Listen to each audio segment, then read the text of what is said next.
Set.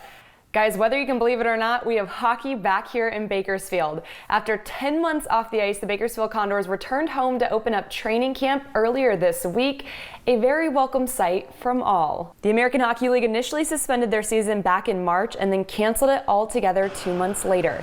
It's safe to say that everyone in Mechanics Bank Arena is excited to be back in the building, of course including the players, especially someone like returning center Cooper Marody, who only played 5 games last season due to injury. I think it was just a refresh for everybody. Like I touched on before, you kind of take playing a game for a living for granted.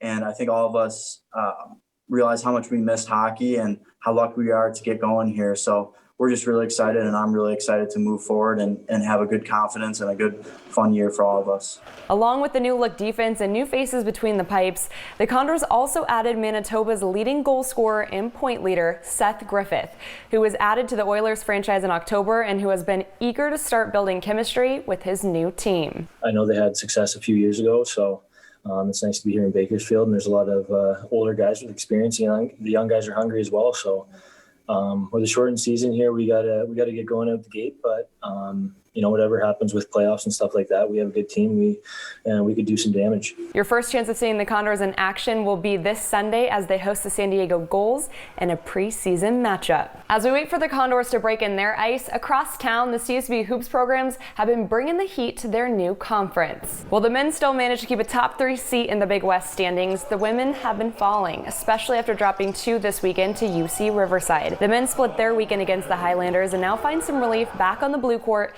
to host Fullerton after 2 straight weeks on the road, and will do so in front of an ESPNU audience. I'm not sure they know the magnitude or they're thinking of that particular part of it. It's more, I think they're excited to be on TV and all, but I think they're more excited to be at home and hopefully trying to redeem themselves after a loss. The women have shown their heart on the court this season, overcoming adversity week in and week out, despite their 4-6 overall record.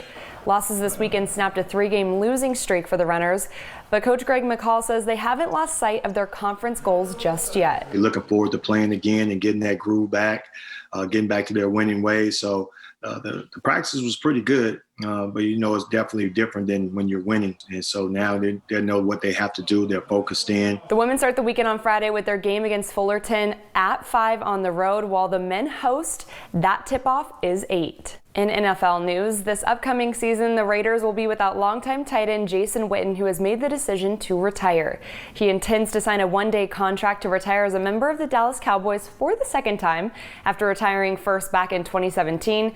He'll finish his 17-year career with the most catches, yards, and touchdowns for a tight end in NFL history. Meanwhile, Jennifer King is making some NFL history of her own, becoming the first ever black female assistant coach in the league, as she was hired by the Washington football team as a running backs coach. Witten leaves the game having left his mark in the NFL history books, while King is busy rewriting her own story. You love to see it. For 23 ABC Sports, I'm Carrie Osett.